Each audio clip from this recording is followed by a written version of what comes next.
If it's later in the day and you don't drink coffee later in the day, I hope you have whatever donut you'd find most enjoyable to have with you during Brain Tech Support Live. Today, if you're new to Brain Tech Support Live, what we do on Brain Tech Support Live is drink coffee, talk about donuts, and explore the experience of having a human brain and doing the things we want to do in life and growing those things we care about while having any experiences that our very human brains can throw up.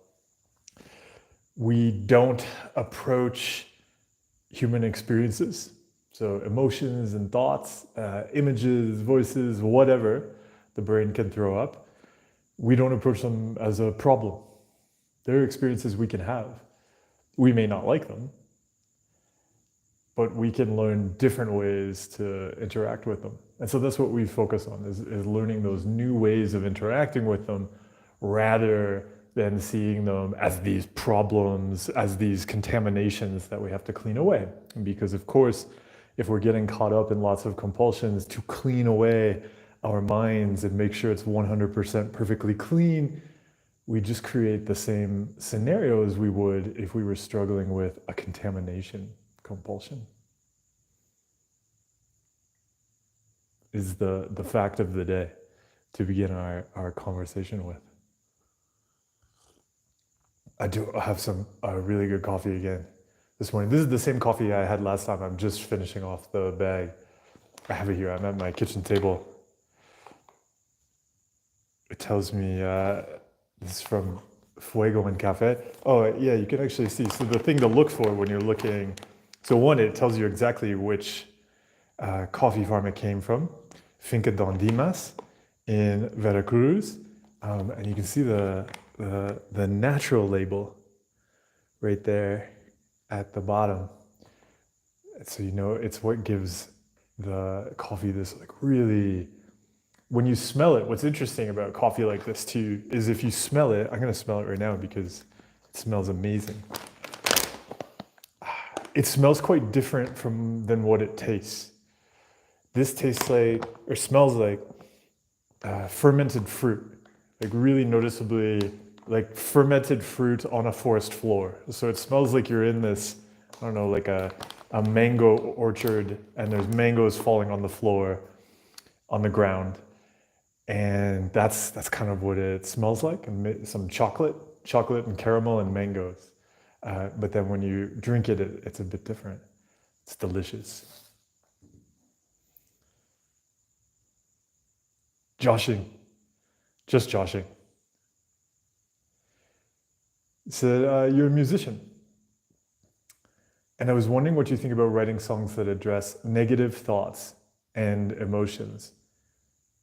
Will this give me more negative thoughts and emotions? So the fear is around something giving you more negative thoughts and emotions.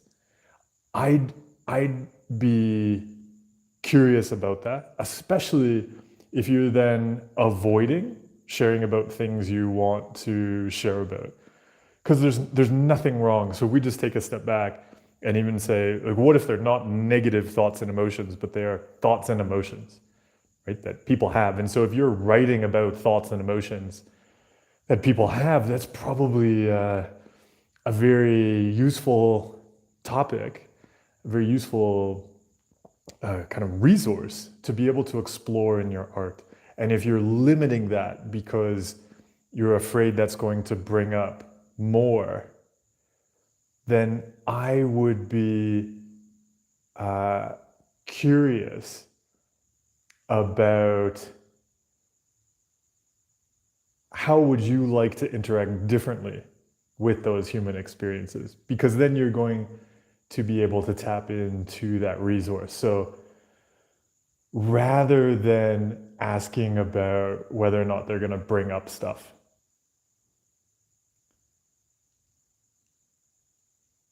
because we can have any stuff.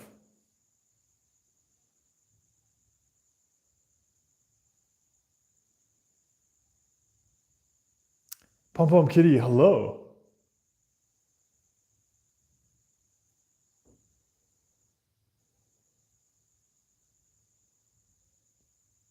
M. So it's actually quite common that people will have, any kind of skin issue, body difference, facial difference, all sorts of things. Something like acne that we run into and then may, obsess about, do compulsions around, just say, I feel anxious about. But then you see how that takes us away from people. You mentioned there that you like being with people. But right now, there's a, I don't know what you might call it, but I hesitate because you mentioned that it holds you back. It could be useful to see that the redness in the skin is not the thing that holds us back, but that we worry about a whole bunch of things, right? And we want to control them, and then we avoid people, even though the things we're worried about are missing out on relationships with people or being judged by people. And so often, the compulsions will do, as a reaction to a fear, create the very thing we're afraid of. So if we're afraid of being judged by people and then being rejected and alone, we then remove ourselves from people and we don't build those relationships that we want to build. And this can happen with thoughts. This can happen with past experiences. This can happen with physical things on our bodies, right? There's so many things where we may hold ourselves back from the things we actually want to be doing in life. What if it's okay to be with people and interact with people while having experiences? So even say like it's redness on the skin. For example, it's a rash, it's whatever it might be. What if you can be yourself and that can be there while you build relationships? What if actually it's when we hold ourselves back that actually creates the challenges and the problems? Part of that, though, is going to be how we individually interact with ourselves. So often, other people are perfectly okay with however we are, but we are being massive assholes to ourselves and criticizing ourselves. And we then struggle and worry about what other people will say because we say such terrible things to ourselves. And we're so busy judging ourselves that it's difficult to think of anybody not judging us. What's going to help you not judge yourself and attach meaning and attach kind of all of the meaning about yourself to that one experience?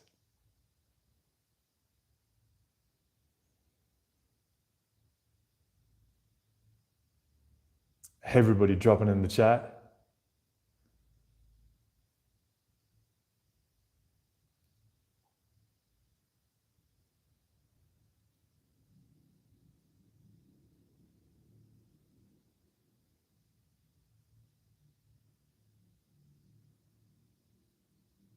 Just reading through the comments and we'll get into a bunch of the questions.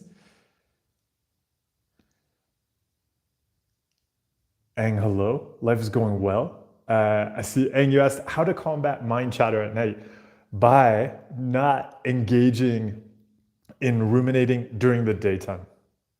At the end of the day, we only have the brain that we've been training all day. You could see the brain like a puppy, a work dog puppy.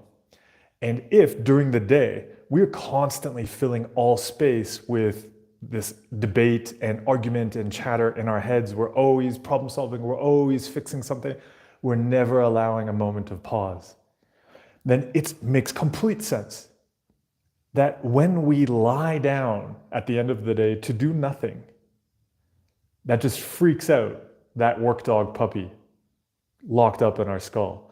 Because we've been teaching it all day that what's good is it throwing up stuff and then us engaging with it.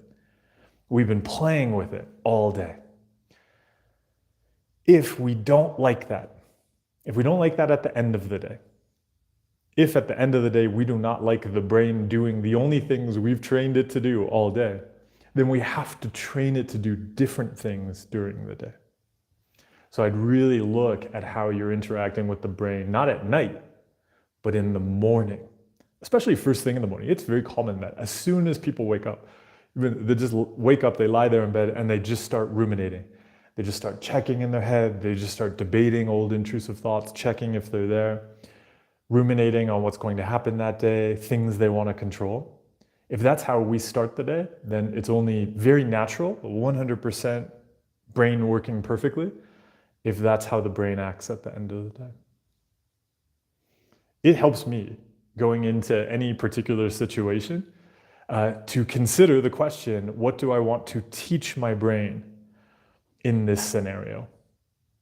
You have a lot of opportunities during the day to teach your brain about how to sit down and shut up and let that be enough.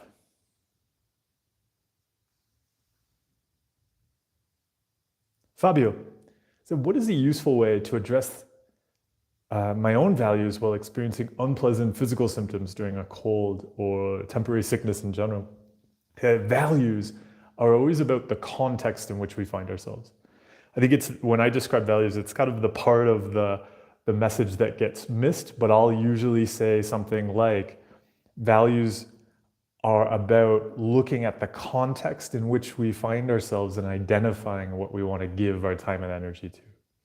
So if we're sick, we sometimes try to hold on to values that don't make sense when we're running into a lot of physical difficulties in our bodies. And then that creates a lot of tension. Because we're like, I should be going to the gym right now. And then we get upset that we can't go to the gym or something like that. But if we're sick, it's useful to say, look, what my body needs right now is care. So in this context where I find myself, what do I want to care for? And the thing is, that's probably going to be you. What support and what rest do you want to give to yourself? What nourishment do you want to give to yourself? And quickly changing our values. So values are compass directions in the wilderness of life. If we pick a direction, we say, I'm going to go east. But then east takes us into a swamp that's infested with crocodiles and snakes. Then very quickly, we may say, oh, I was walking east. I was going to walk right through this swamp, but look at all the amazing, beautiful animals here. I will stop and I will take pictures of them. Now I value taking pictures of these animals. So we quickly can change our value based on the context in which we find ourselves.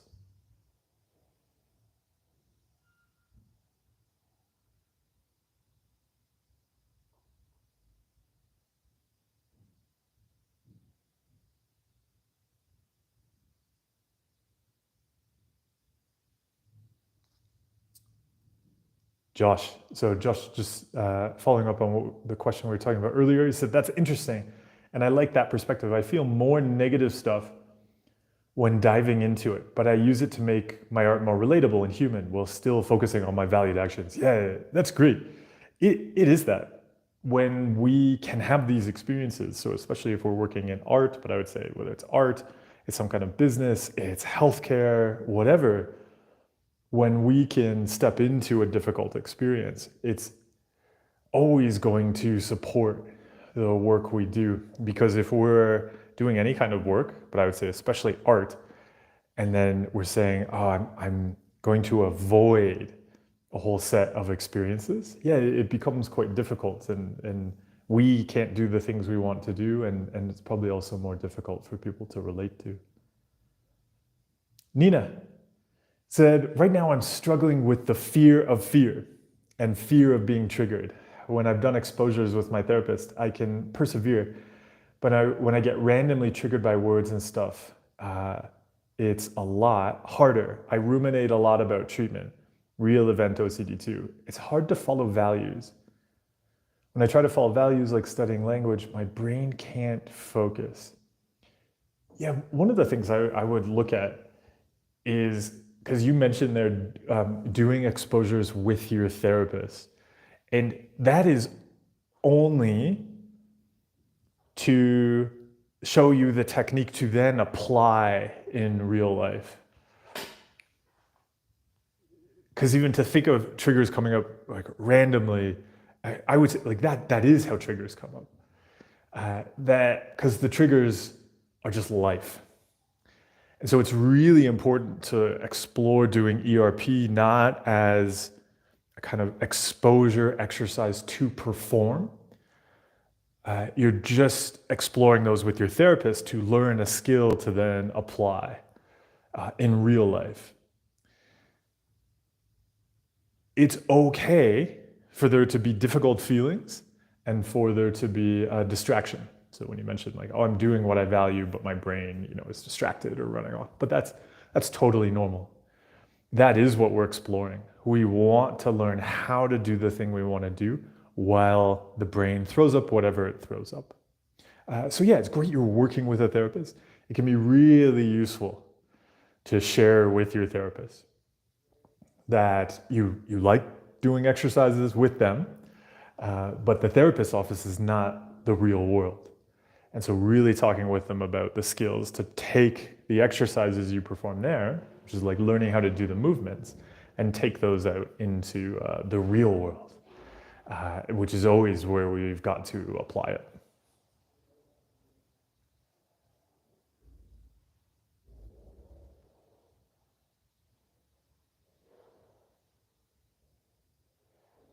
Jay said, can meditation cause bizarre dreams? I've been practicing 10 minutes of meditation each day, and I've noticed I've been having weird and disturbing dreams that seem so real.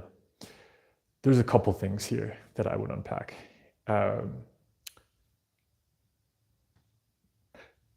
It sounds more likely that you are checking for reassurance, because when you say, I'm having dreams that seem so real, is it that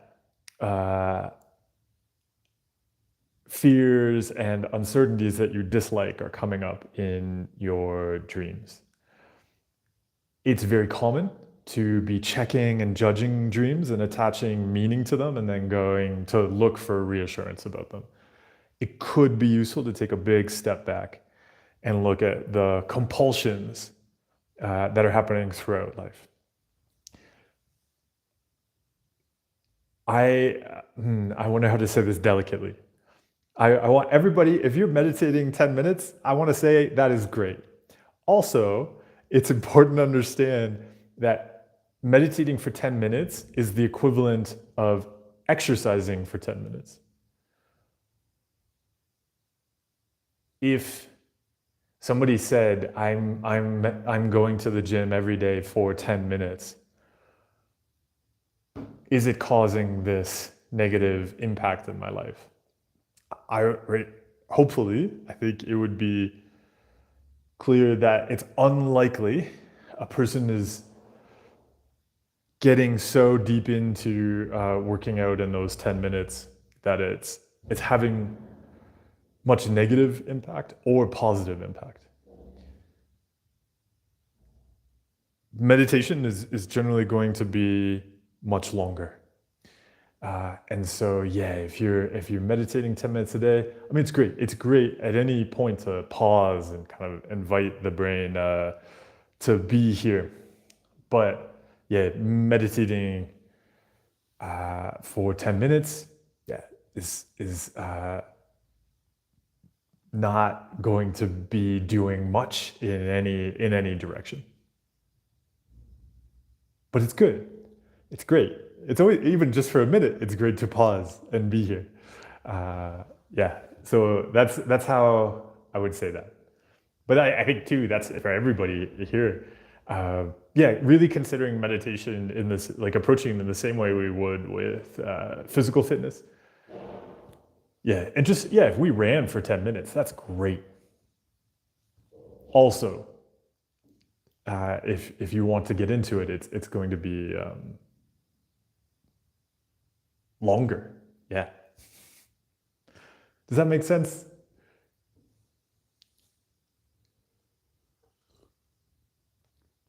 EL. Yeah, I said, just wanted to say thank you so much for your recommendations on Zen books last week. Speaking of meditation, it's amazing how so much lately has been clicking for me. I've been practicing the No Method, the No Method book. No, that's great.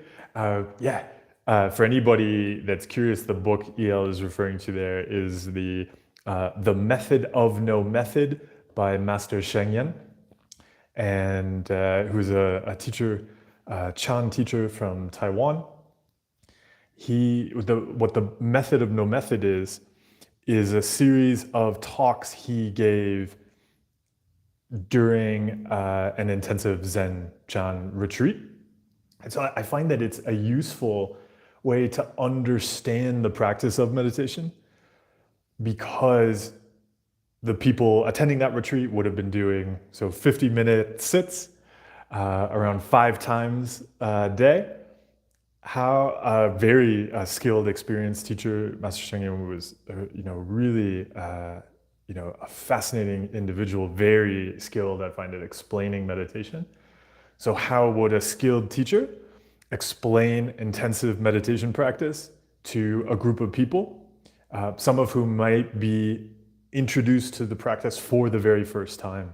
One of the great things, so he kind of established Dharma Drum Mountain in Taiwan. And I've been to a couple retreats at Dharma Drum Mountain. And one of the things I really like is that even though it's an intensive retreat, it is open to anybody. And so you're in this large meditation hall, and there's probably around 100 people at an intensive retreat. But for many of the people there, it's their first time. But that's very much a quality of that type of Zen practice, that you're going to dive right into the intensive practice. There's no kind of idea of you've got to kind of build up gradually or something like that. You get right into the practice and just do the practice. And it's a really great way to explore, I would say. But yeah, it can be intense.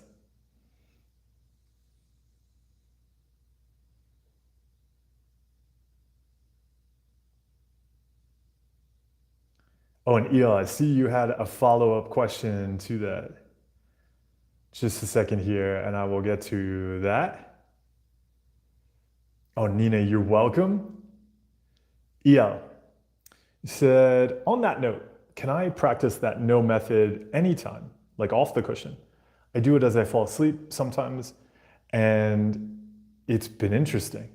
Yeah, I mean, I'd be curious about, I mean, you can,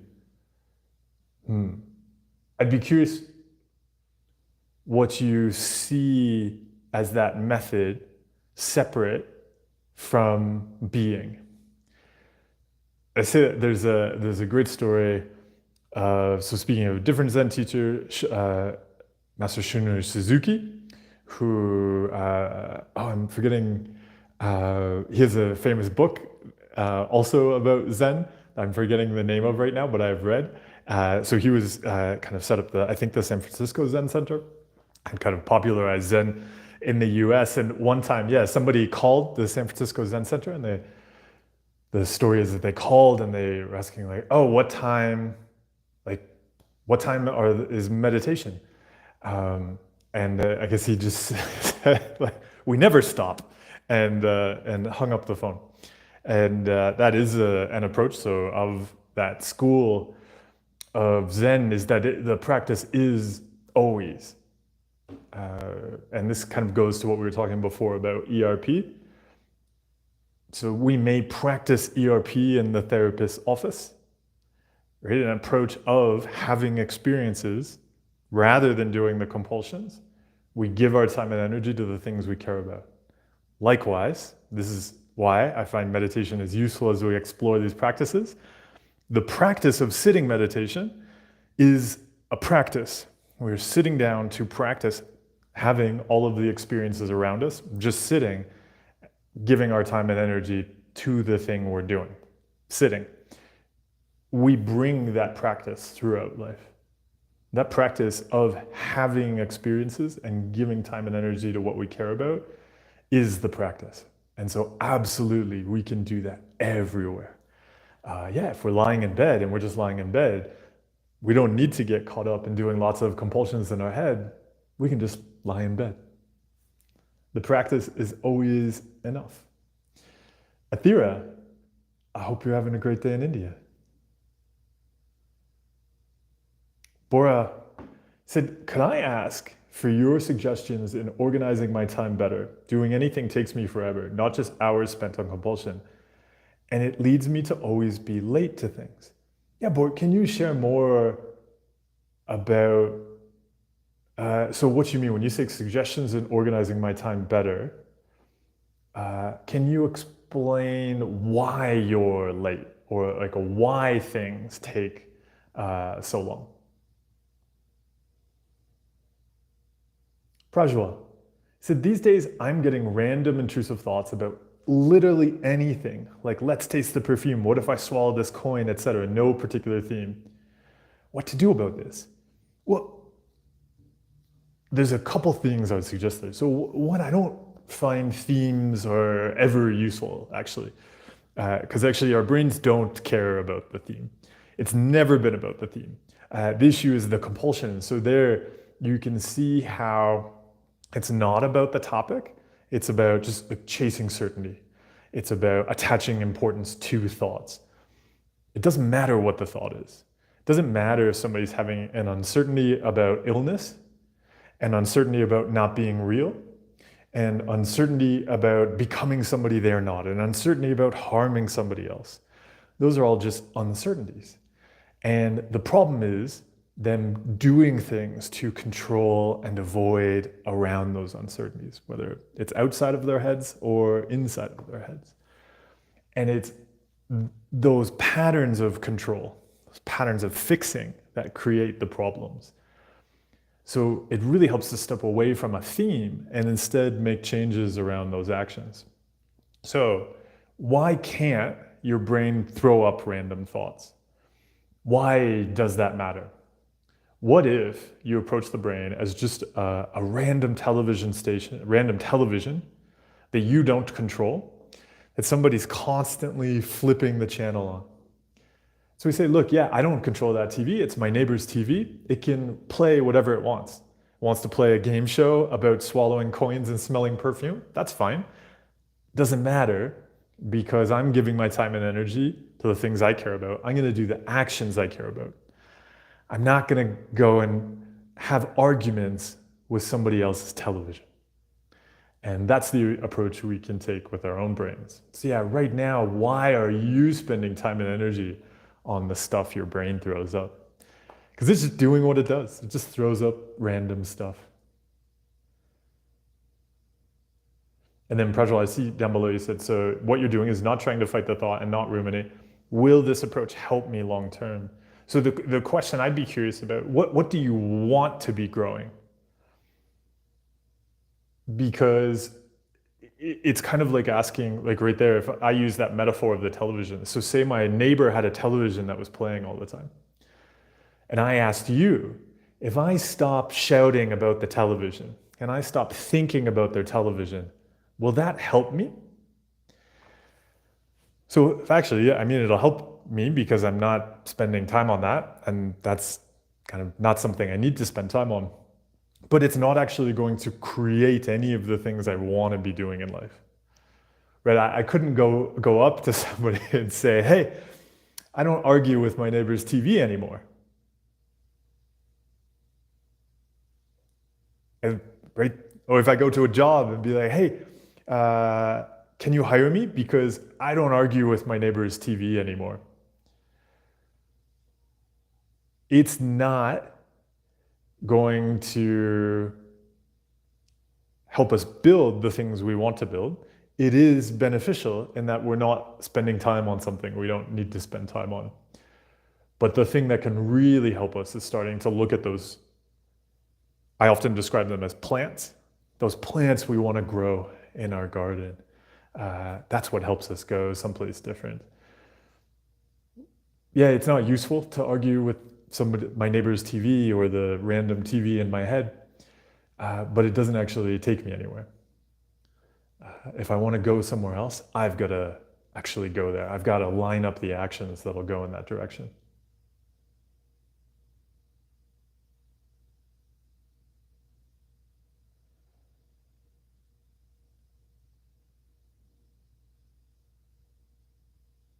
Athira said, I just wanted to say you helped me during one of the darkest relapses of OCD. You helped me get through those tough times. Thank you from the bottom of my heart.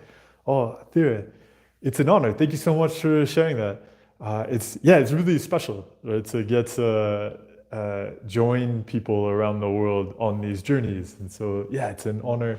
I'm glad these tools have been helpful to you when you were making changes. And I hope the steps ahead are also really enjoyable. Thank you. On August, yeah, he said, I'm doing much better in regards to my OCD, and it's in large part thanks to you. Oh, no, I'm sure both of you were doing all of the work.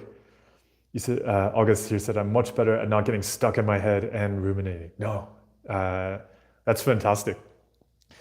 Again, we're like really celebrating you all are exploring skills and then you're applying them. And so really celebrating that work, because I think sometimes we can kind of ignore the work we're doing and attribute it to external stuff. But really, all I do is make tools. And yeah, I try to make tools that are going to be useful for people to pick up.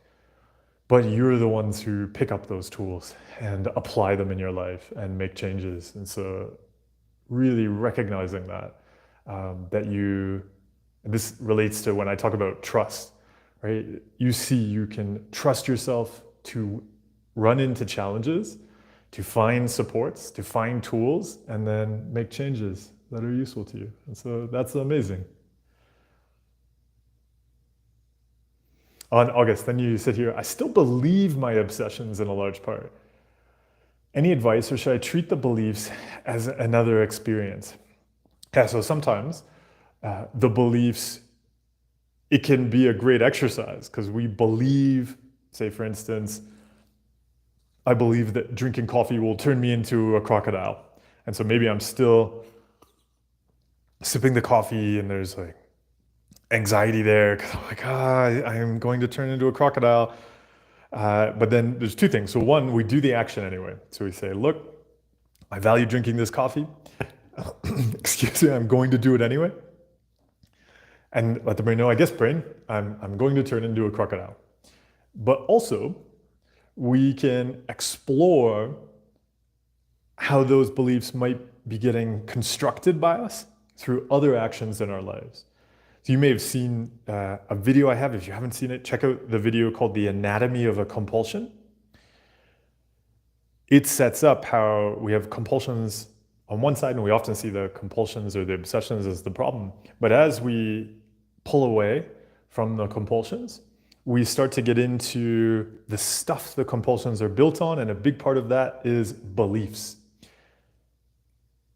Our beliefs quite often have been things we've learned, but are also things we're consistently constructing and practicing throughout our lives. So, for example,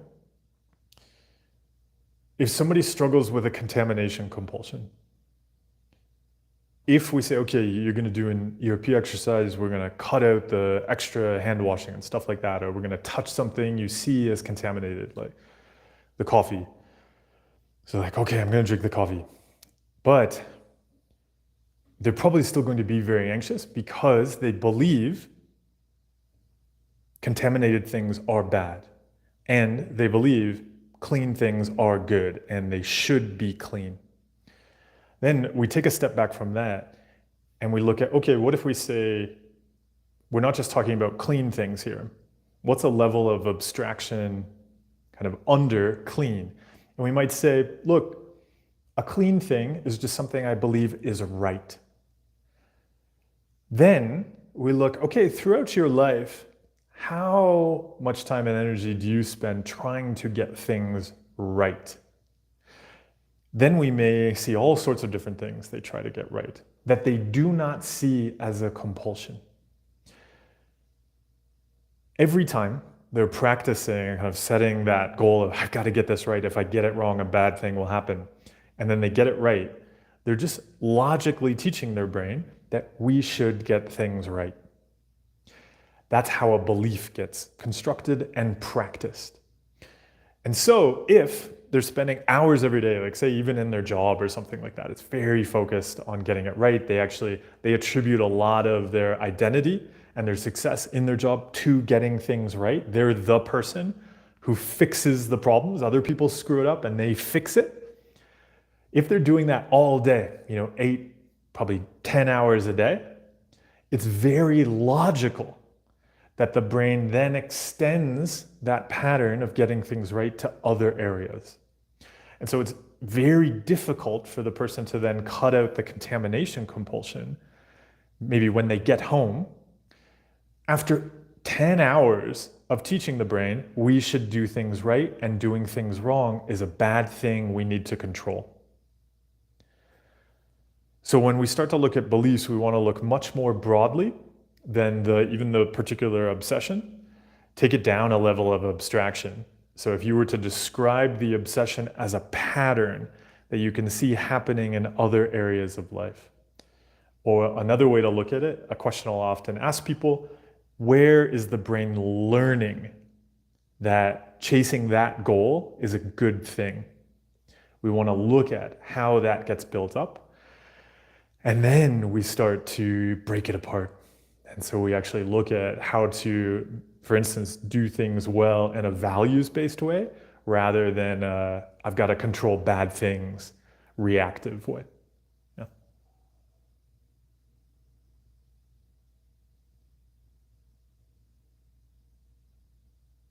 Yeah, I'm doing well. I hope you're doing well too. EL, you're welcome.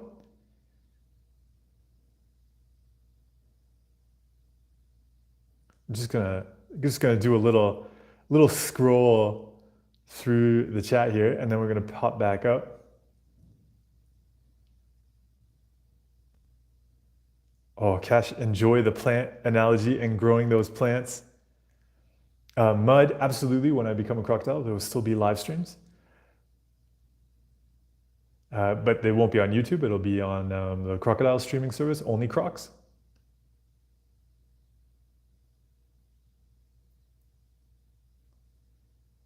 A better brain, everyone. A better brain on sale this Boxing Day. I remember it was je. Said, I think 2 weeks ago, you talked about getting a map instead asking for direction. It might not have been instead of asking for direction, because we can ask for directions too, absolutely. That can be part of getting a map. It was more having a map instead of holding the directions just in our heads. But I see what you mean though. Yeah, rather than just kind of asking somebody for direction and then trying to remember them and hold them in our heads. Yes. Yeah, then you said, can you give some example on how it's applied in daily simple things? I mean, one of the most obvious examples of a map is a cookie recipe or any kind of cooking recipe. Even when you've made a recipe many times, you probably still get the actual recipe and follow the steps. I do that for all sorts of things now. Like if I have a whole bunch of tasks to do, especially tasks that I know in the past, so if there's some kind of, I don't know, business related task or things I might have procrastinated on in the past, anything where I know there's a very good chance that if I start doing it and something comes up, my brain's gonna wanna go chase after the something else, I will write out the steps like a recipe. And they'll actually seem, I would say, almost too simple. I'll write out things, open up whatever specific document. I'll put a question, what is the number for this? And then I'll, write in the number and so on. I'll lay out steps like a recipe. It helps move so much quicker than if I just was kind of like, oh, I know how to go do this. And then I'm just kind of leaving it up to my brain to remember the steps to do an activity, because the brain doesn't like it. And if the brain is the one in charge of remembering the steps, there's a pretty good chance it's going to throw in some extra steps that aren't helpful. So yeah, following a recipe is a great way to follow a map.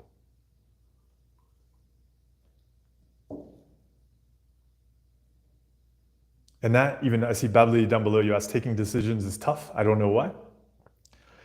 It could be just like what we were just talking about, because we're relying on the brain to take decisions. The brain is not useful quite often for making decisions. So it's really important that we get frameworks outside of our heads that help us make decisions and take steps, especially when we've noticed that the brain hasn't been useful for that. Blooper 785. So I am convinced having a bad thought when I'm creating my CV will cause me to not get a job. I want to give my time to creating my CV, but I'm too scared. How do I overcome this? So you see the irony of practicing compulsions.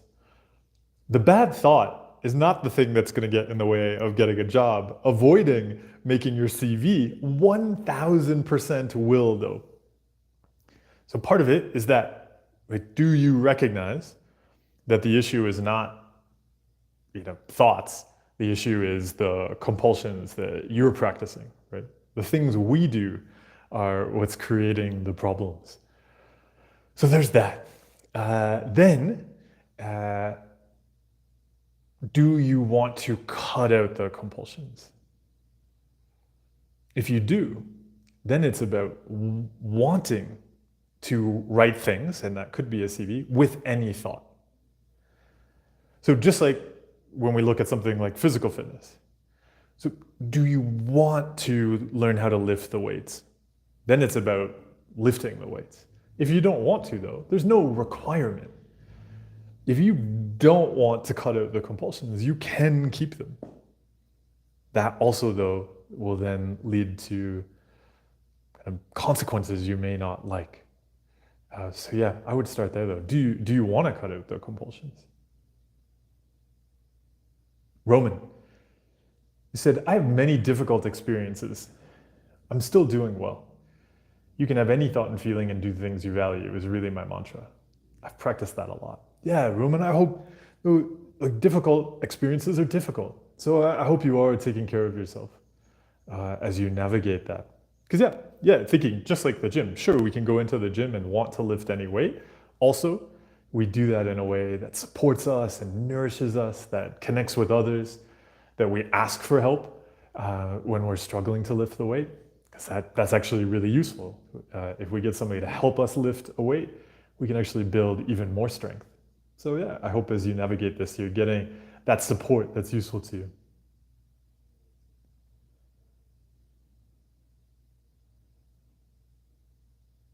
Blooper 785, I see below too said, I don't have any smaller or easier compulsions I can practice doing response prevention. I know that's not true. So there's no reason to not see that the CV one is an easier compulsion. You can totally do that. But also one of the things to consider is that all we're ever doing with any of this stuff is just getting good at change. So the idea when somebody says like, oh, I don't have any other compulsions to cut out, fine. If you, I mean, I've never ever seen that actually be true, but also all we're doing is making changes. So if you want to get good at change, you could just explore changing something. Doing something that you wouldn't normally do is going to bring up the same experience where the brain's just going to go, this is uncomfortable. Why aren't we doing the old thing we do? Because the compulsions are just habits that we've done a lot. And so doing something else feels wrong and different.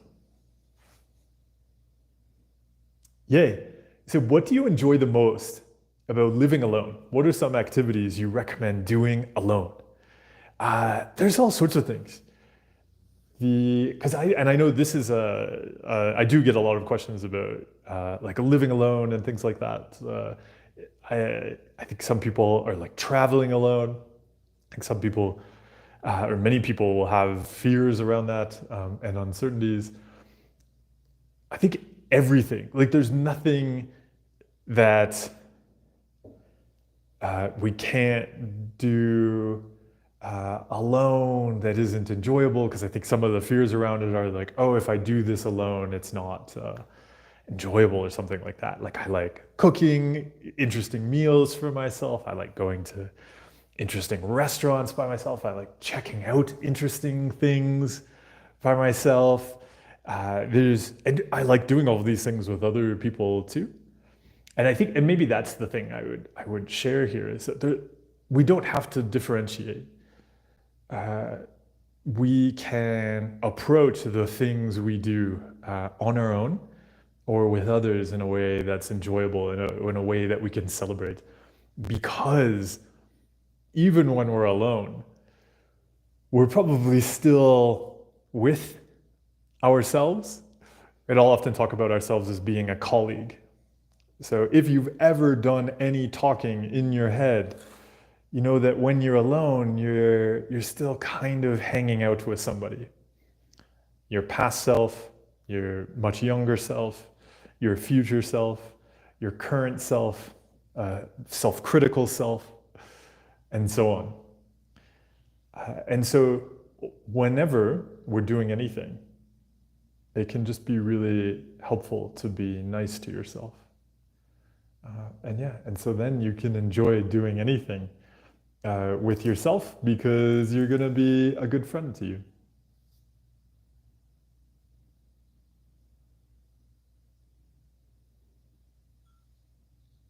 Yeah, so Prajwal and Fabian, yeah, you both asked about what you're calling the Greenberg method, and how do you stop ruminating? So the idea of not ruminating is not new, and the idea that ruminating is a compulsion also very not new.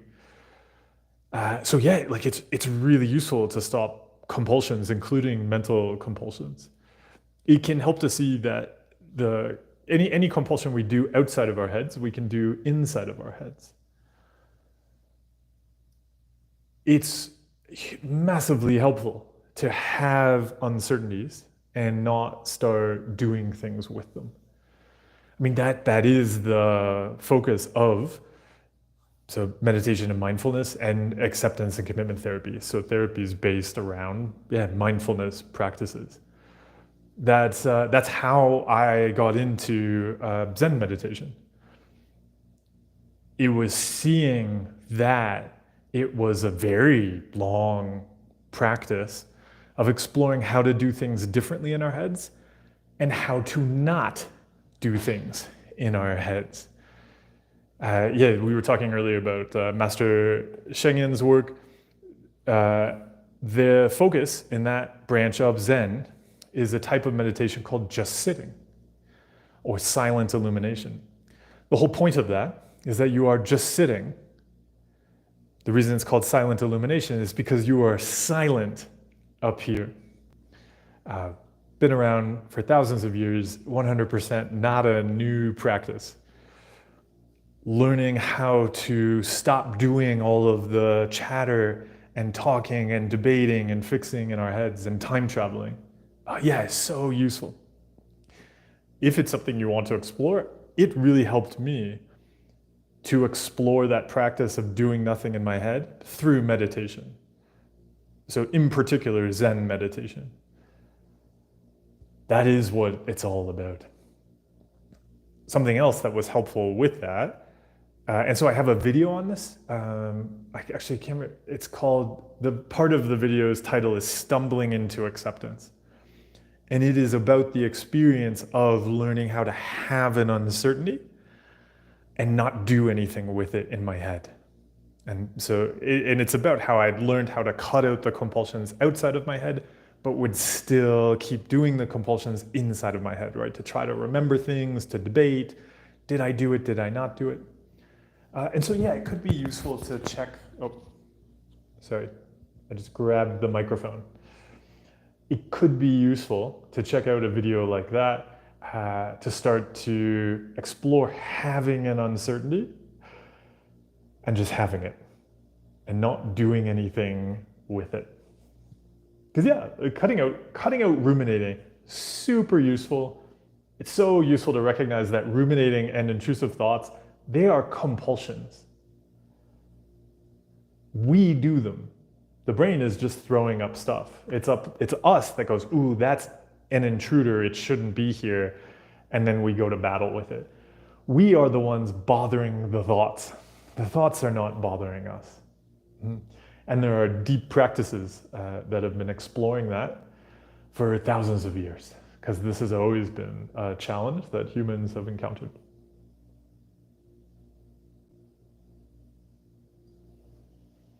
Michael, I hope you're doing well too. Thanks for dropping by. Said last week during my lunch meditation, I saw a majestic unicorn and it ran at me. Then I felt a rush of calm. I'm guessing that Googling that vision is unhelpful. It just caught me so off guard, and I found myself Googling, oh, is my brain trying to be fantastic to get my attention? The brain will always be fantastic. I was just sharing a post about this yesterday on the Instagram subscriber channel about how the brain is going to throw up whatever gets us to do the compulsions. So it's useful to look at. So would you say it got you Googling? It's really useful to look at what was it about that got you Googling, right? That got you into the compulsions. When we understand that, it becomes actually really much easier to prevent the compulsions. Because we're able to see, oh yeah, my brain is gonna try to get me into compulsions by doing something different and unusual. I'm kind of, maybe the different thing is unusual. When we start to understand that, then we can see, oh, of course I want to go and check for reassurance about this because it's different and unusual. We give the brain a hug, we clap for it. Great job, brain, you're coming up with really interesting stuff. And then we go and do the things we want to do. Another one that's very common, physical symptoms. It's very common that we'll go, be cutting out all sorts of compulsions around mental experiences, and then we'll see the unwanted experience quickly shifts to something physical.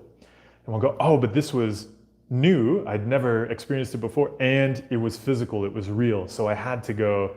And then, it's very common, we might go to many doctors and then realize, oh, because sometimes they'll start to tell you, there's nothing there. And then we go, oh, this is the brain's new compulsion that's throwing up. And so we start to learn. So it's great to have those experiences because you learn how the brain is going to throw up stuff, but you also learn about how we'll attach meaning to particular things as requiring compulsions. And then the next time, we're more prepared for it. Yay. Yeah, he said, is saying your brain is wrong and this won't happen a compulsion? Well, it's, I think, a bit more complicated than that because in general, I would say the brain is wrong.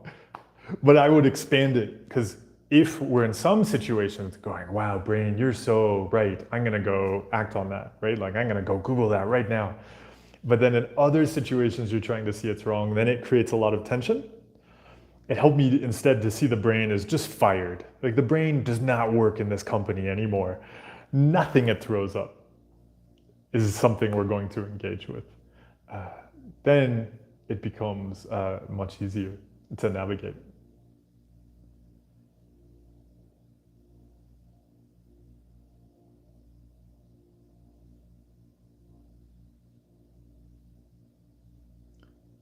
Let's take a scroll on down. Let's have a sip of coffee. See how everybody's. Just want to say thank you for the donations. Yo, BS Data, thank you for the donation and the rainbow. And Prajwal, thank you so much for the donation. Oh, I appreciate it. Oh, and Prajwal, you asked a question with your donation. It's also your first donation. Thank you for the support. The question you asked is, how can I stop? Oh, I hit a like on it and it disappeared. I'll get it back. Okay. Prajwal, you said, how can I stop testing myself? Like if I build a good habit, I get the urge to not do it consciously, to see what would happen. Yeah, so testing, really common compulsion. And so across the board, it's even, you'd say, why we'd search for reassurance. I've just got to go and make sure. And so even, Prajwal, you can see, again, earlier you were asking about a bunch of uncertainties. Testing, you see there, is just an uncertainty. What would happen? So it could be really useful to take a step back from themes. See, it doesn't matter what the topic is. Am I trying to get certainty about an uncertainty? What if you don't need that? And so what if the skill you were exploring was how to have uncertainty while doing actions that you value? And so the brain can throw up uncertainties. That's what it's going to do. It's going to throw up lots of uncertainties, but you can go and do things that you want to do in life. And the uncertainty can be there. Yeah, we don't have to do anything with it. Tiny takes.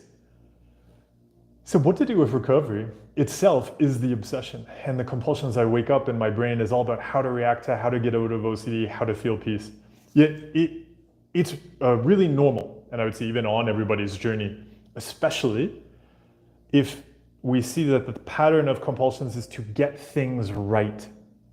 It's almost guaranteed that the brain, as soon as we start cutting out compulsions, is going to move to recovery as the new thing to get right. Because again, it never cared about the topic, it only wants the compulsions. And if our goal is to get recovery right because we're afraid of relapse, we're afraid of losing our mind, we're afraid of the mental illness messing up stuff in life, then it's gonna just totally latch on to that. Everybody, you have permission to get recovery wrong. In fact, it's really useful to remove recovery from the goals completely. So again, it becomes like chasing some kind of abstract concept to like clean. Like, oh, I want to be perfectly recovered. What's that mean? Your brain's always going to be able to mess with you when it's some subjective adjective like that. I want to be recovered. So what if we took it off the table? You don't have to be recovered. We don't need recovery. Instead, what are some actions you want to do in life? You can do those actions. Then when the brain throws up that uncertainty, like, whoa, what if you don't recover? What's going to happen? Go, okay, I don't need to chase that, because if some unwanted thoughts and uncertainties and experiences come up, I'm going to do these actions over here that I do. That are just the actions I do. Yeah, maybe tomorrow I'll lose my mind. Okay, and here are the actions I value doing. I'm going to practice doing those. And the brain can do whatever it wants to do. So we're really taking it away anytime we're looking at any goal. And this is why in my book too, so in You Are Not a Rock, The Mind Workout, the first chapter is about setting useful mental health goals that are about something you grow, not about something we get rid of or avoid. Usually we're chasing recovery because we want to avoid relapse and mental illness. And so it's just about trying to avoid a fear. So you don't have to recover. What are actions you want to do in life? You can just do those. You said, with the OCD mind, how do you enjoy things in the time you don't have goals? Because with mental baggage, I feel like it's hard to really find things you value. I mean, there is, but none feel like your authentic value, if that makes sense. So it does make sense, and it is totally a compulsion. If we're chasing some kind of authentic value, again, just like saying we want a clean value, we're always going to judge it as dirty and inauthentic. Same if we're approaching enjoyment as a feeling, like clean. We're always going to be like, oh, it didn't feel clean enough. It didn't feel enjoyable enough because there was mental baggage. But that would be like saying, like, I can see my bowl I had for breakfast sitting right over there. If I was like, oh, I can't enjoy a live stream because there's a dirty dish sitting over there. This is inauthentic. That is not the bowl's problem. What if you can have those experiences, and they are no different than walking past a piece of trash on the street. You can walk past a piece of trash and enjoy your walk to the donut shop. it does not impact that. But if we believe it does, so like, I can only enjoy my walk to the donut shop if the street is perfectly clean, then we're always going to be struggling with that because we don't control that. We don't control the stuff the brain throws up. It's just an organ. It's just an organ trying to digest an undigestible world. It's gonna spit out a lot of stuff while it tries to process this world. I had a great breakfast, by the way. Mexico, so I'm in Mexico right now. And Mexico is just such markets in Mexico. And even just, you'll see a lot of little kiosks and stuff in the street selling like things like nuts and seeds and snacks. I had such a good like breakfast bowl this morning because I went to one of these shops the other day and they had kind of like homemade granola and they had dark chocolate covered puffed quinoa. And also there was another shop that I went to that had peanuts that were covered in this like mango chili coating. And then they also had roasted peas and seeds. And then I had walnuts too. So I just had this amazing bowl. And then I had a skyr, so Icelandic skyr. And then I had all of these nuts and seeds and amazing things. And I had puffed amaranth too. It was amazing. Mexico is such a great place for, I don't know what you would call that. I guess snacks, but snacks sounds, it is a great place for snacks in general.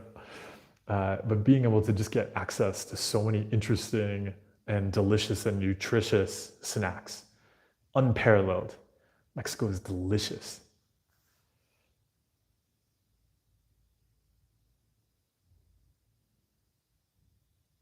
BS Data said, in regards to getting things right, of course, if we want to live, keep a job, do well in business, give the best, mental health resources, etc., we need to do things well. How do we balance? Yeah, I would differentiate between doing things well and getting things right. We identify the actions that we want to give, and then we give those. I'll often describe it as baking cookies.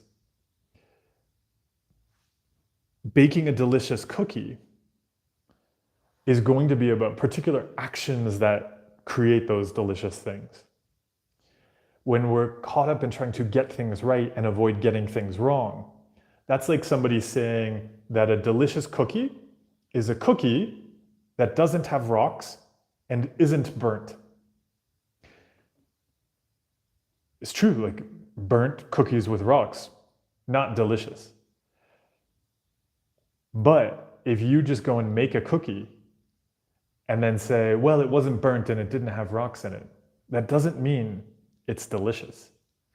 If you go to a restaurant and they say, hey, we didn't burn the food, I mean, that's fine, but that's not going to determine if the food is delicious.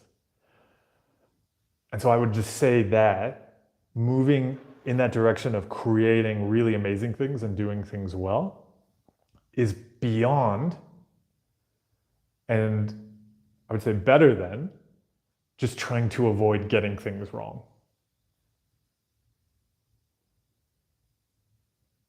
Right? Or another way to put it, and I bring this up a lot, right? Like avoiding bad things isn't creating good things. Just because we avoid all of our fears doesn't mean we've done anything that would make us happy. We get so caught up, like we were talking about earlier, like if we're caught up in like trying to have the right thought while we write our resume, that's going to lead to us not doing the things that would actually kind of build and grow happiness in our lives. We can have the wrong thought and build and grow those things that we're really going to enjoy and celebrate.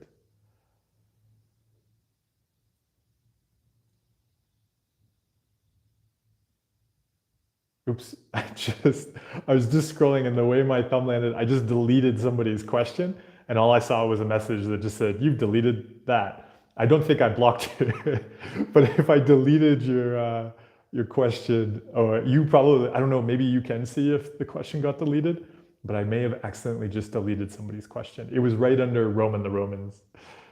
Uh, oh, and Karthik, it might have been yours.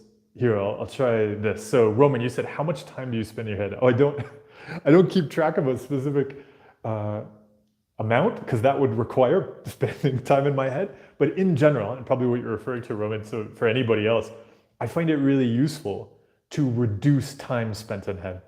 And so this is even anybody who's like getting caught up on trying to like perfectly and rightly eliminate ruminating rather than taking that kind of all or nothing approach.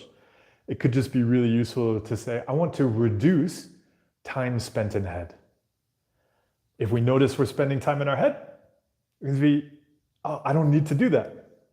And then not do it. And then Karthik, I think your question might have been the one that I deleted.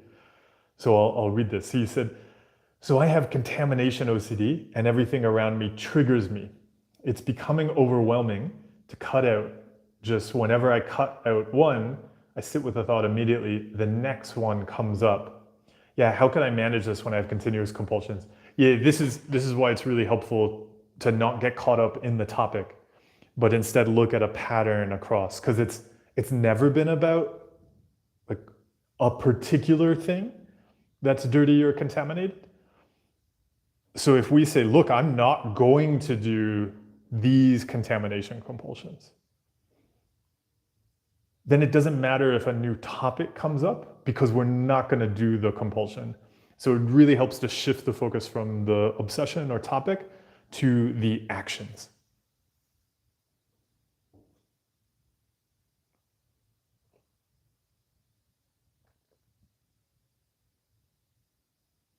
Ooh, I think YouTube, I don't know, or my phone, the sensitivity has changed or something. As soon as I tap it, it wants to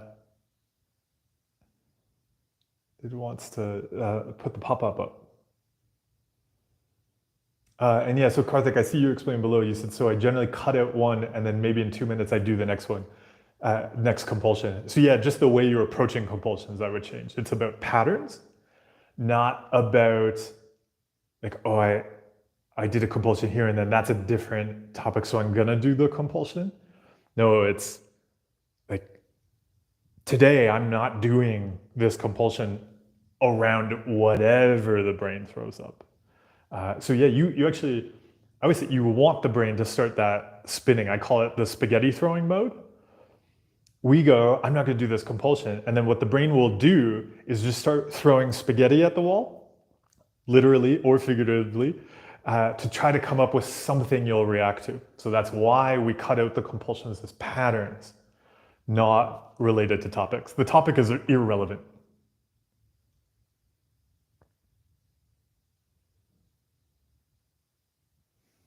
Yeah, Roman, you said, what can these frameworks look like for decision making? So I find values really useful. So we identify, so one I look at is I value creating mental fitness and recovery supports for people, and I want to make them more accessible. So I have, right, and then I work on my own. So nobody's telling me what to do. So I have to figure out what to do. So, and there's so many different ways I could spend my time and energy during the day. So I find it useful to say, okay, I'm going to spend my time and energy on whichever option I have in front of me today that's going to make mental fitness and recovery tools most accessible to people. So which one could be the most useful to the most people? That's the one I'm going to work on right now. Because there's so many like different competing things and people asking for things and questions. So yeah, even when people are asking for things, like if somebody's like, hey, can you do this podcast, or can you do this kind of thing for me, or come and do that kind of workshop, I need a way to decide. And so, but you just pick one. Like, I don't know if that's the right way. I've just decided that's a way I can quickly make a decision. And then we explore, and then we see, if I'd been making decisions like that, does that take me in a direction I want to go? If it does, then I'll probably keep using that. If I've been using a way to make decisions and then it's taken me a place I don't like, then it's probably time to pick a new way to make decisions.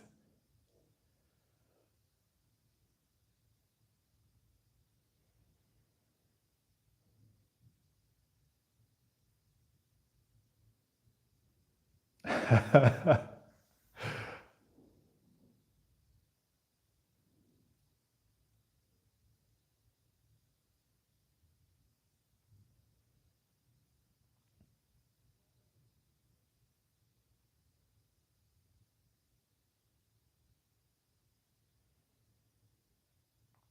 just reading through. I'm reading some.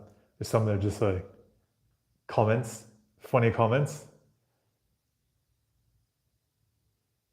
Sanjay said, when you feel emotions but don't know what they're trying to convey, and you're unsure what they're about or what they're trying to express, how do you process them? So I don't find it useful to approach emotions as like a thing to process.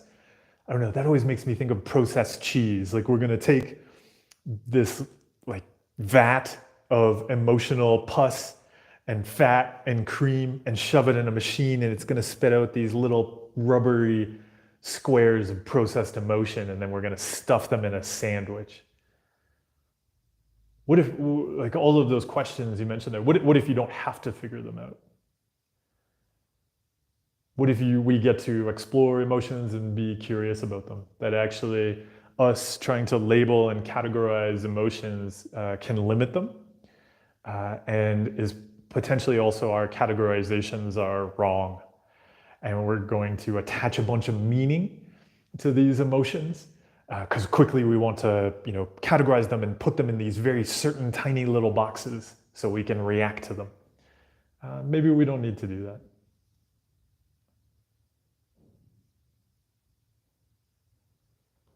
Mud, yeah, you asked, with all these selves, will we be getting into parts work?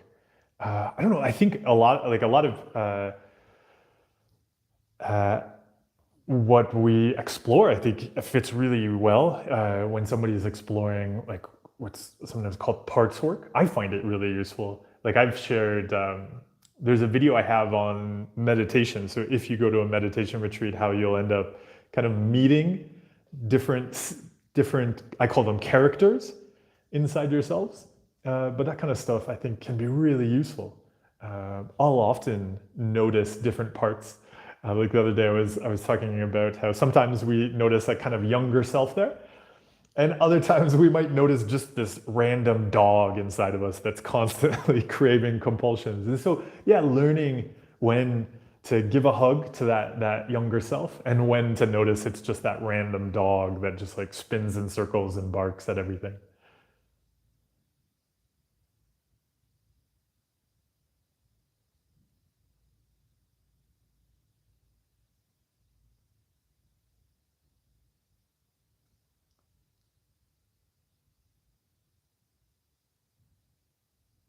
Roman, you said, I've read your mindful field guide and said you said you're a fan of sitting and staring at a wall as meditation. Yeah, I am a fan of it. Do you still do that? Oh, of course. And can you explain more about it? It sounds, kind of weird and interesting. I wonder, so if you've read the mindful field guide, it's not weird. I mean, many Zen schools, that's how their meditation hall is set up. If you go there, you're going to, it's right seats lined up around the wall, and the monks are facing the wall. Is common, it's not, right? Sometimes just the sheer number of people, not everybody can have a wall. But that's a very standard, common practice.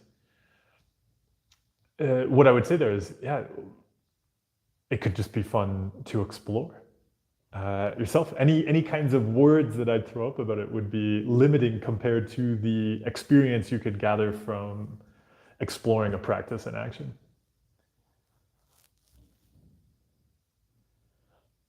Oh, Fabian, you're welcome. Thank you for being here and sharing today.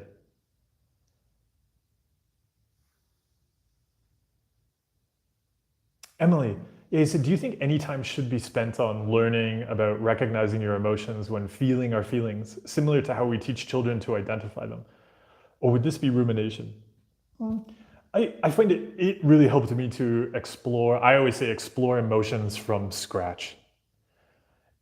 I think, again, like we were kind of talking about processing emotions above, I find that when we start to explore it, rather than say jumping into categorizing and identifying, actually just starting to explore that maybe we have been categorizing and labeling and judging our emotions in ways that aren't useful to us.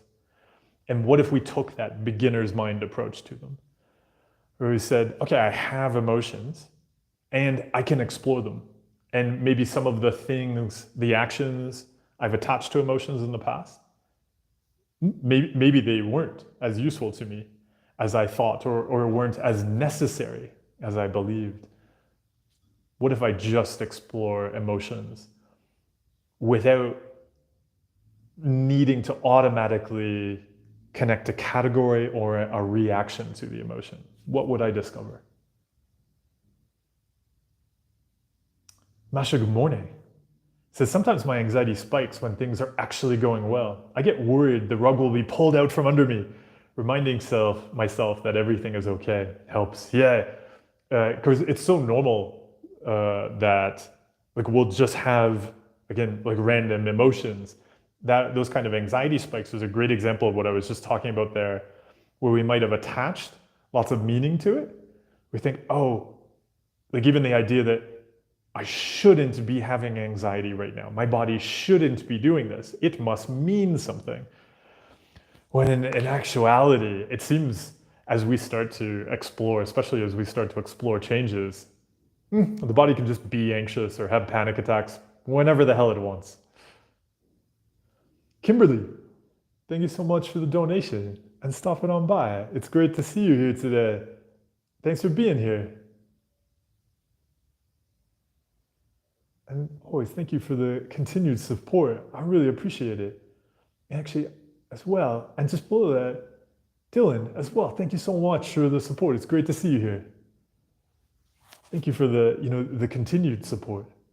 I really appreciate it. I hope your weekend is going smoothly and enjoyably.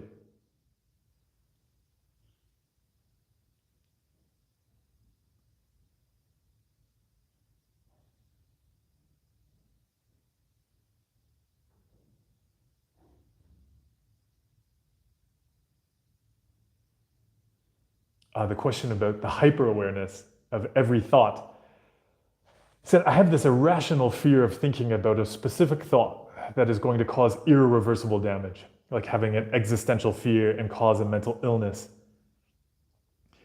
So it's very common that we have a fear of something interfering with the future across the board. So it can help to take a step back and look at that pattern, because if we just approach it as being about a thought, it's very likely the brain will move to something else. For instance, it's why people will often have a lot of health anxieties. Those two go together. So we're afraid of a thing we don't control taking us over and affecting our future. But then what happens is, as a reaction to the fear of losing out on the future, we start giving up our time and energy in the present to some random brain stuff. So we create the very thing we're afraid of right now. We're afraid of some random stuff we don't control taking over our time and energy. So the way to approach it is to live. We see that we care about living. So rather than giving up our lives and our time and energy to this random thing, it's a chance to thank the brain. Like, yes, you're right, brain. I want to give my time and energy to living. I am afraid of something taking away my life in the future. Right now, I am alive. So I'm going to go and give my time and energy to that living.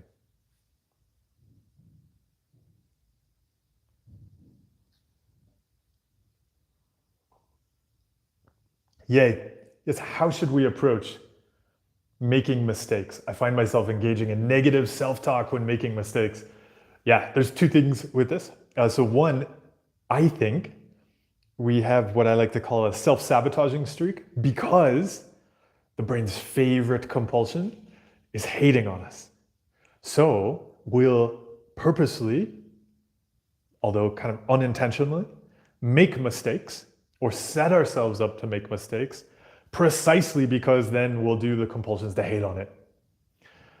So one of the things we can do is stop that hating and self-criticism, because it's actually fueling it.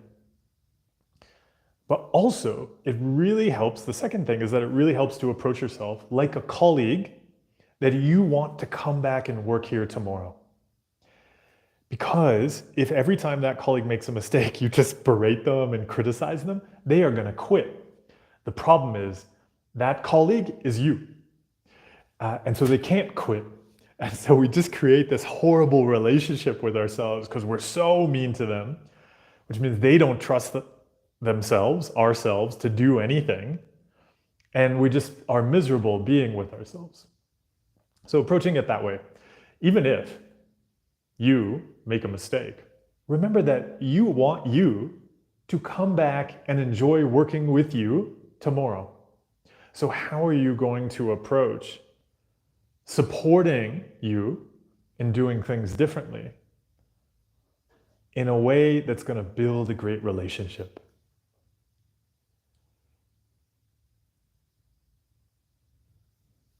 Lewis said, what's your opinion on healing past traumas? I feel as though opening up has been pretty transformative for me, but now I'm worried I'm just ruminating about the past obsessively again. Yeah, it can really help to see, so healing past traumas, healing pain from the past, even if we step away from just the word trauma, but just look at past experiences. That's going to happen through action, not through ruminating about past experiences. Ruminating isn't going to heal anything. Ruminating is going to be more like rubbing a wound or scratching a scab over and over and over again. And we may feel, right, like it may itch, and we'd be like, oh, I've got to do this, but actually we're just making it worse. And so I find it useful to approach past mental injury like a past physical injury. So we'll get an injury just like if we injured our shoulder and there was scar tissue in there. So it is going to be useful to dig into the scar tissue a bit while bringing mobility back into our life, which is really what we're doing when we're working on trauma, because there's been a traumatic, painful experience. We then kind of restrict movements in our life.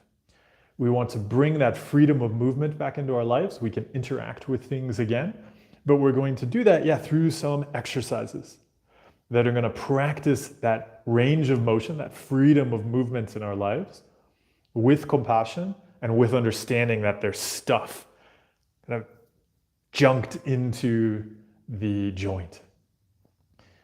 But it'll be about action. Ruminating about a physical injury is as useful as ruminating about an emotional injury. The ruminating is not going to change it. It's going to be about the actions to actually get in there that can feel painful but are supportive, but are also not just about like injuring it again. So we're not just going after pain. So also likewise, we could just keep pushing it and be like, oh, it still hurts. Oh, it still hurts. Yeah, of course it does. And kind of irritating it to make sure it still hurts is not going to help it. So yeah, what are those actions that practice that range of motion in your life again? And that's what I would go after. Sobek, you said, I like traveling, so when am I going to visit Egypt? It's possible. I've been to Egypt before. It would be great to visit Egypt again one day.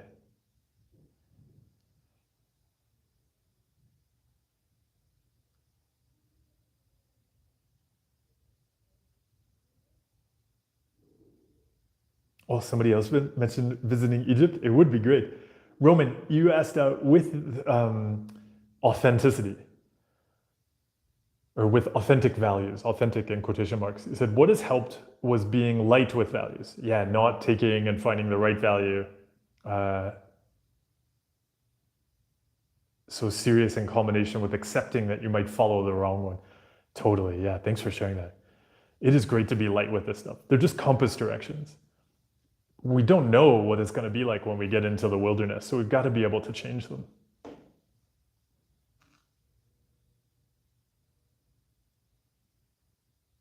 Chimplov, you said, how would someone deal with insomnia? I've given up 2 major compulsions, so researching, checking, ruminating, and positive self-talk, but my insomnia comes back. It gets hard not to slip back into compulsions when sleep deprived.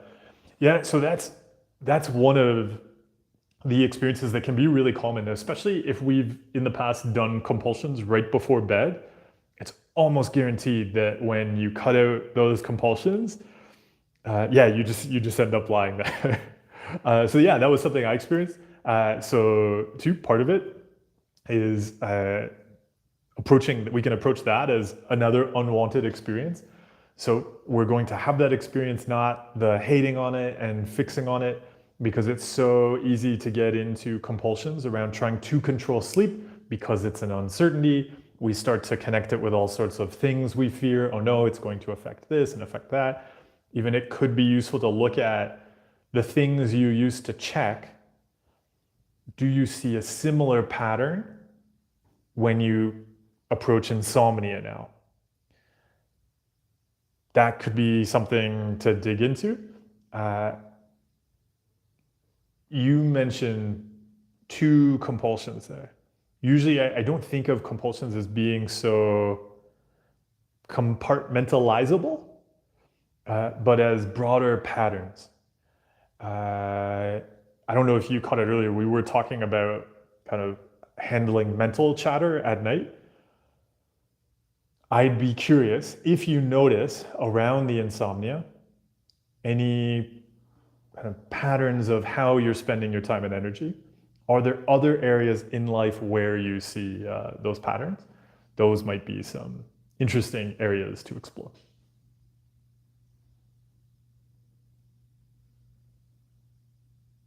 Sobek, yeah, you said how to handle the feeling you're not going to recover because you've had OCD for X number of years. Yeah, it's a fear like any other. So it could also help to remove the whole recovery thing. So rather than I need to chase recovery, because then that's only going to encourage the brain to throw up uncertainties. Yeah, what are some actions you want to do in life? And just start doing those actions now. And so there's no special place to go.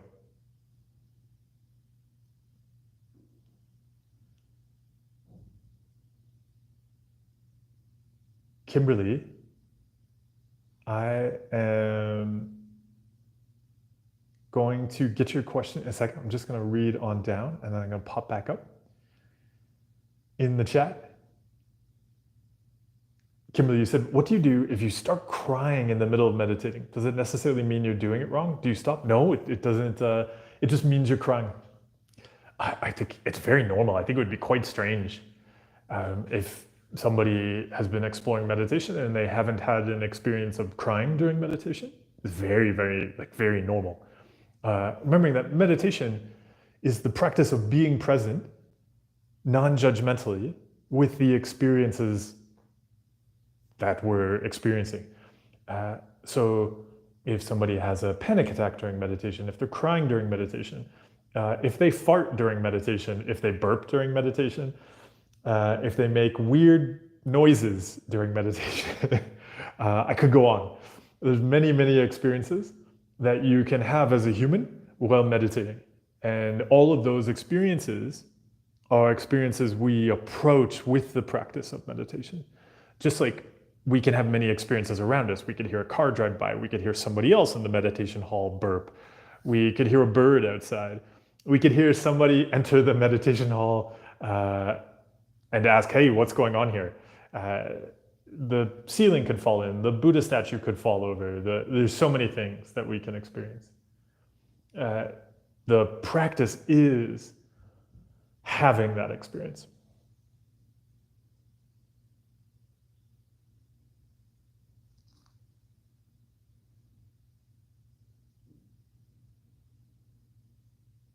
Daniel, yeah, you said, I watched your video on core fears. Once you identify your core fear, you never mentioned how to tackle it. Oh, there's a second video.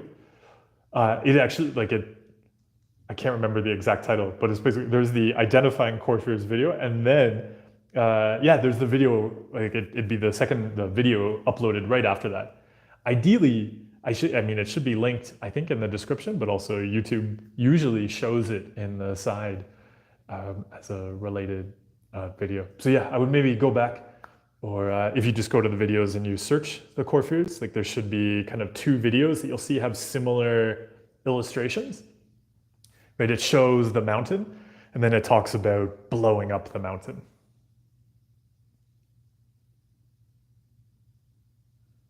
Nick said how to sit with uncertainty. That red splotchiness on skins on hands could be blood. I notice the splotchiness, then check that it's not blood, then I will get on everything and just regular skin. This is really hard too if I'm checking I didn't cut myself, if I've scraped my hand on something. Yeah, so I don't know if, so what you're describing are typically what we would approach as compulsions. And so I don't know where you're at on your adventures, but if you want to cut out compulsions, that can be really useful to explore. And so taking a look at very broadly, what are the compulsions that are going on? And then you start to explore, right? Having the uncertainty and not doing the compulsion. I say broadly because there's going to be more compulsions than just the ones around splotchiness on your skin. And so it really helps to have a structured approach to starting to give time and energy to the things we care about. On the way, there are going to be many different compulsions we drop. And that's very doable.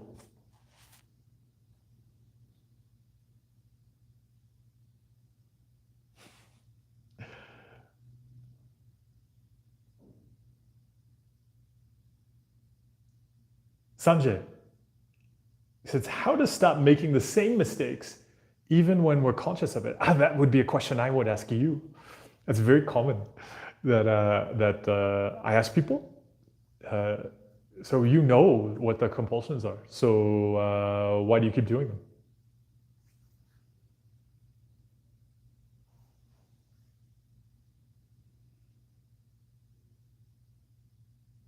Oh, Emily enjoys starting from scratch with emotions and yeah, exploring those with kindness. Oh, yeah, you're welcome. Thank you for being here today.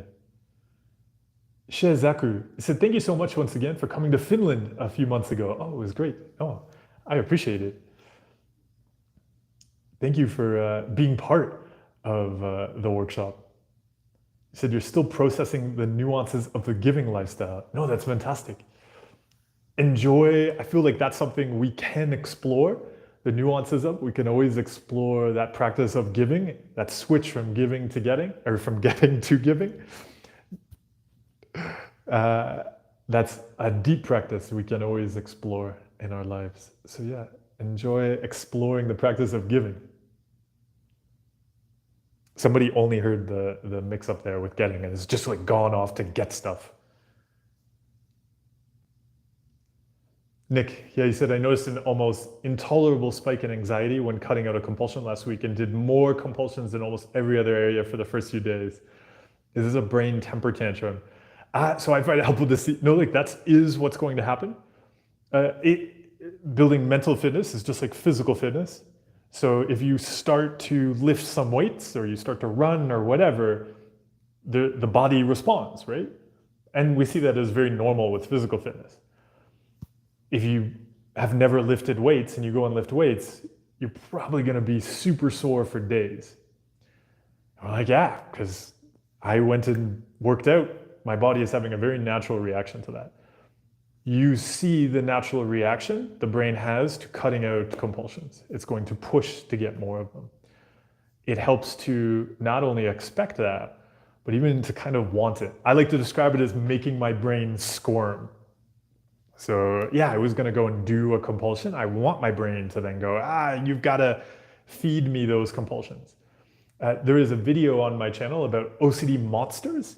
You search it. And so it's about this. It's about, yeah, because you're going to stop feeding the monster what it feeds on, compulsions.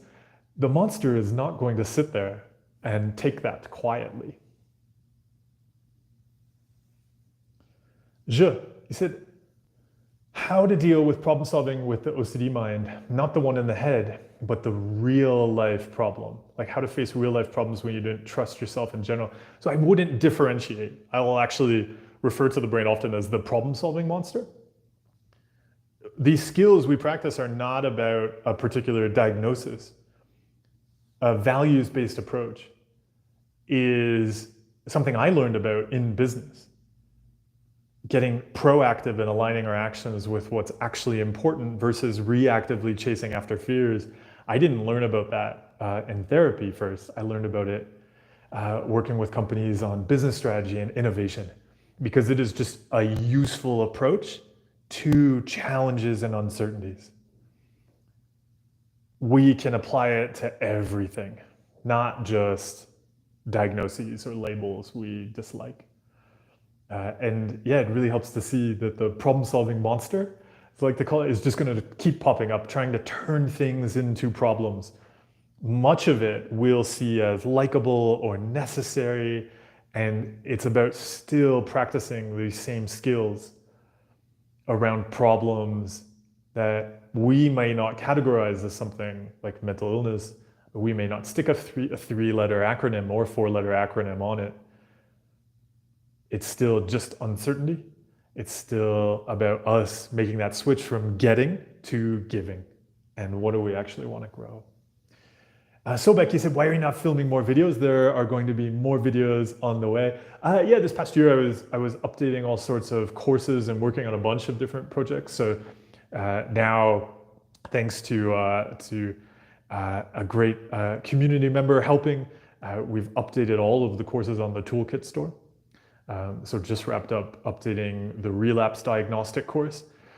There's a brand new Mental Fitness 101 course. The other smaller courses are updated, and there's going to be a bunch of new courses on the way. And I find that stuff's really important because, again, yeah, the videos are great, but then people will reach out for things like coaching or something like that. And often what's going to be more useful is sending them to, like an online course or a book or something like that where they can learn the skills and explore. Yeah, so it was great to spend time making more resources this year. But now related to that, there are a bunch of new videos that'll be on the way. We'll probably have the first one. Maybe we'll have the first one before the start of the new year. Maybe. There's only a couple of weeks left. But I know it's actually on my to-do list for today to record the audio for it. And then, then we'll be back into regularly making videos. So thank you for asking about the videos.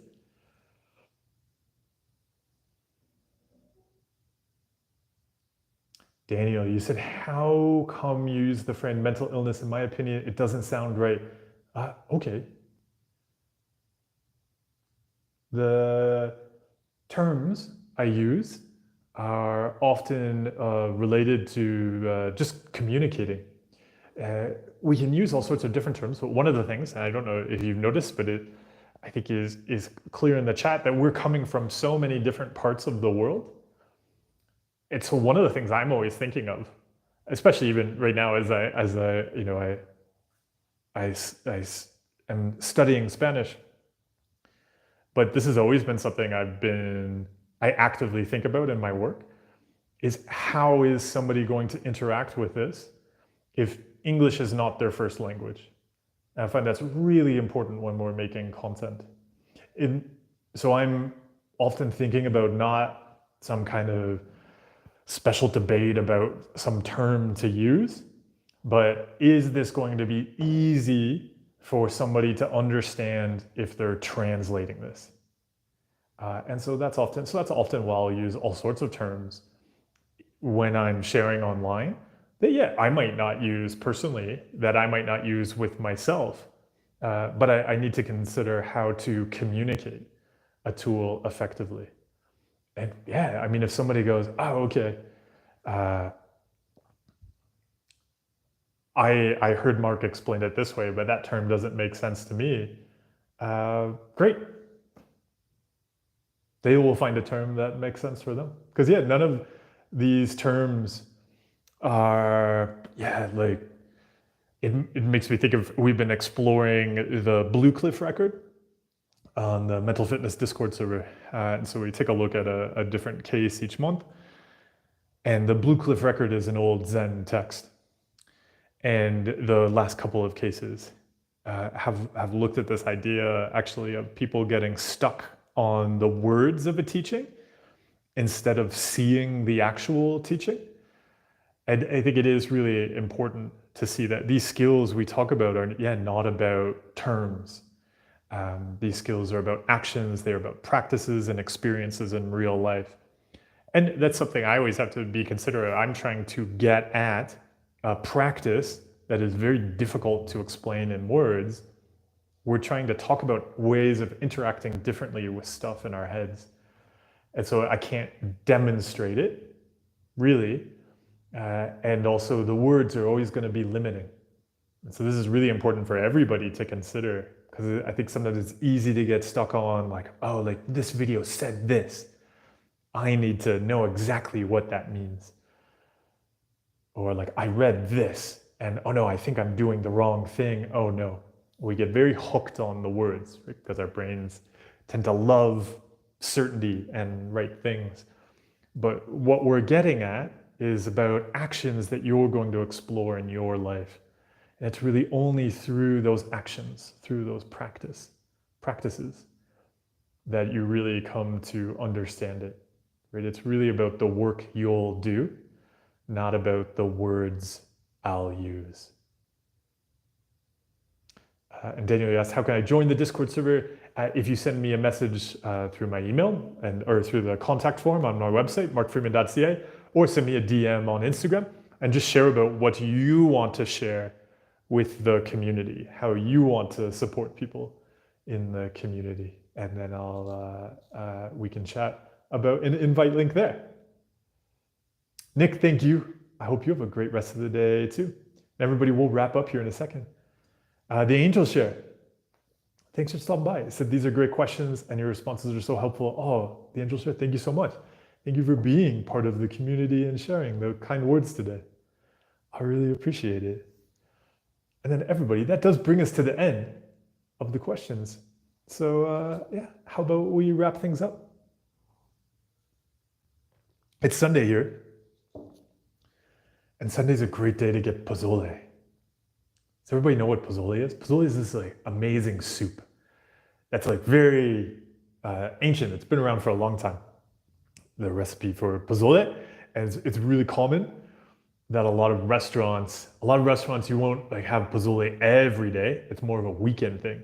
And so I've noticed in my neighborhood, especially this week, I noticed how many restaurants have signs up advertising pozole on Saturday and Sunday. And they all say like, we have like good pozole, like rica pozole. And so we have to go test and see if they're advertising truthfully. That's the one thing we can test. Everybody, it's okay to test if your neighborhood pozole is delicious. All other testing, especially testing inside the mind, not okay. But testing delicious soups, it's okay. Do not get hung up on those words. The teaching is somewhere between those words. Everybody, thank you so much for stopping by for Brain Tech Support Live. I really appreciate you. To everybody who donated today, thank you so much for the support. It really helps with doing these live streams. And yeah, thank you for your questions and sharing with others. Rose going to the sauna. Oh, Louis, thank you so much for the kind words and the caveat that there's no pressure. We'll see you next time. Everybody, I hope you have an easy rest of the weekend and an easy start to the week ahead, especially if you've been doing a lot of unpaid overtime work in your head. Maybe this week is a week you say to the brain, we're not going to do that anymore. So enjoy your week ahead. Enjoy growing the things that you care about. Thank you so much, everybody, for stopping by today. I'll see you soon.